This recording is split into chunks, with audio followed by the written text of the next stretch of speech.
It's absolutely true. I haven't done any interviews in the past year, or hardly any, simply because I've been working on my new book. Now, anyone who has written a book, all right, knows that it's not the same writing a comment on a chat forum that it is writing a book, which, you know... No, it's very hard. I'm writing a book right now and pulling my hair out. It was supposed to be done a year ago. 7 days a week, 365 days a year. That thing doesn't leave even when you're sleeping. I've tried leaving coffee and biscuits next to the computer and seeing if it would write it itself.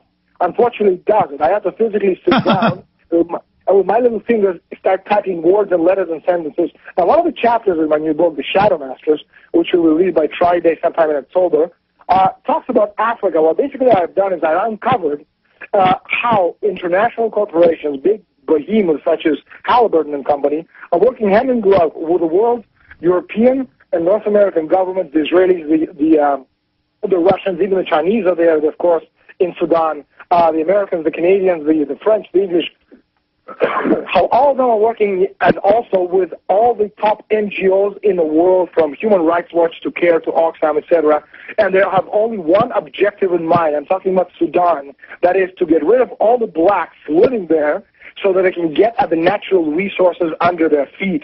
Now, I didn't go with any as a tourist on a tourist visa, and I didn't go as an embedded reporter with anybody. I went with a group of very trusted comrades, ex-Secret Service, and all of us, armed to the teeth, went to the areas which we thought necessary to go and see the things that were being done there to the people, and it's absolutely amazing. Africa is an amazing continent. You know, for $20,000, you can kill an elephant. For about $15,000, you can kill a lion.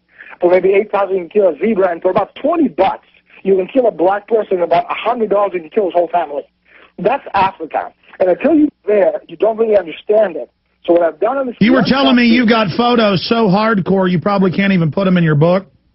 Well, you know, as a matter of fact, you know, the Spanish version of this book was released last year, all right, just as because I was in Spain, as, you know, Bilderberg was first released in Spain.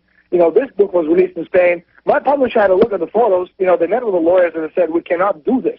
We cannot release these photographs. So basically, we just released a few. But again, I will talk to Chris Milligan and see if we can actually get some of these photographs in the book. But the point is that, again, it's amazing content of contrast. You can see literally cultures which have been untouched in the last 300 years. Well, Daniel, give us a window into this. It's important because you were there. You said you went with Special Forces people. You got a lot of courage. Talk about adventure. I hope that's in the upcoming Bilderberg movie. Tell us some of what you saw. Well, again, some of the things that you see is the long-lasting friendship, you know, everybody has assumed over the last decades and several generations, especially since the Second World War, you know, the British and the Americans, the Israelis and Americans, these things no longer exist. You know, the Americans are fighting the Israelis, the British, the Americans, the Russians, the Chinese, the French. Everybody's fighting each other. They're no longer friends. They're just temporary partners, all right, in this quest for the natural resources. And again, go back to the natural resource, and I do have to go in a couple of minutes. I have people waiting outside from television crew, I don't know from where. But the point is that what you actually have is, again, we're at a point where we can all, you know, make a substantial jump to 10 billion people in population, and the only way we can do this, the only way, is through nuclear energy, or we're going to go down to about 2 billion people if we stay with this, you know, nonsense. Okay. Green is good. And of course, anybody sure. Daniel, we've got you on the schedule for another 3 or 4 minutes. Can you send somebody to the door to get that TV crew in there? I can probably do that. Okay, good. Well, let me just ask you these final questions here in the time we've got then, but can't wait to have you said in the next few weeks you'd come back on for an hour, correct?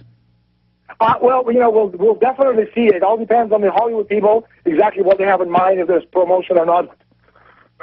No, regardless, I wanted to, when I talked to you yesterday, you said that you'd probably come on the next few weeks so we can talk more, because I want to talk about the intel you got from Bilderberg 2009, because I know you, as you've said, have people that have attended Bilderberg that you know. I don't know how much of what we talked about off air I can even say. That's another issue.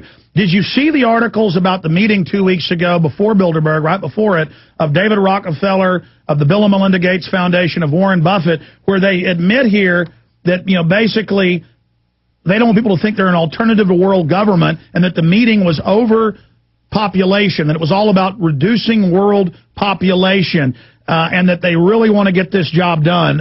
Your comments on this group they're now calling... I haven't seen it, but, you know, again, it's you know, it's the policy of the World Wildlife Fund, you know, the general policy of, you know, of the two degenerates, the Prince Bernhard of the Netherlands, one of the founders of the Bilderberg Group, and, of course, the the consort to the Queen Elizabeth II of England, Prince Philip.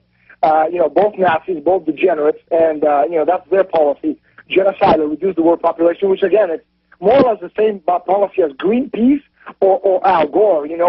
Go green, green is good, reduce the way we live, and obviously, back to the caves. That's not good. That's idiotic. And anybody who follows it, again, has to understand why they're talking about it. But again, maybe we can talk about this the next time.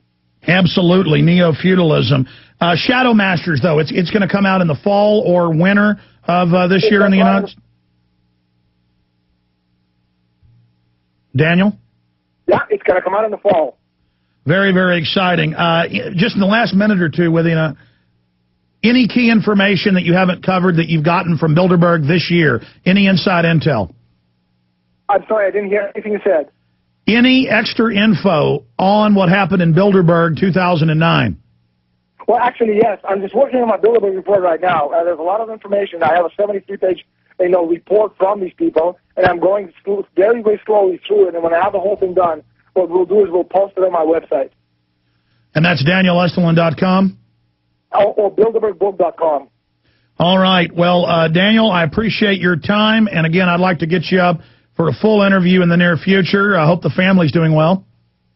Everybody's doing well. And, again, I want people to remember the C-Thing Productions and the New World Order, they went after us and they blindsided the people in the film. And, obviously, these people, one way or another, we have to let them know that certainly we don't agree with them. Did they promise you that it wasn't going to be a hit piece? Again, it doesn't really matter at this point. It's he said, she said. But the point is that, you don't follow somebody around for a year and a half not to have them in the film. You know what I mean? So the intention was to have me there as a centerpiece. But unfortunately, I didn't say enough stupid things. So, obviously you couldn't have me in the film. As I said, there's everything I say makes perfect logical sense. I can explain to you what's today called the Bilderberg was called Venetian nobility 800 years ago, why language, creates cultures and nations and not the other way around. I agree with you. You want people who wear toilet seats screaming the government did it. Yeah, well, we've got to somehow reach out to the public. None of us are perfect, but we have been somewhat effective at waking a lot of people up, and then they can find more eloquent and refined folks like you, Daniel Estulin. But, we all do the best job we can. But I agree, the film is somewhat of a distortion. Overall, we're going to make lemonade out of these lemons. Daniel, we will talk to you again very, very soon. Godspeed. Congratulations on all your success. Take care, Alex. Take care. There he goes from Spain, ladies and gentlemen. Okay, John, go ahead and let him go. Thank you. Don't forget, folks, if you want to see the Bilderberg Group in living color, understand the master plan, Endgame, Blueprint for Global Enslavement, this is the film to get, InfoWars.com.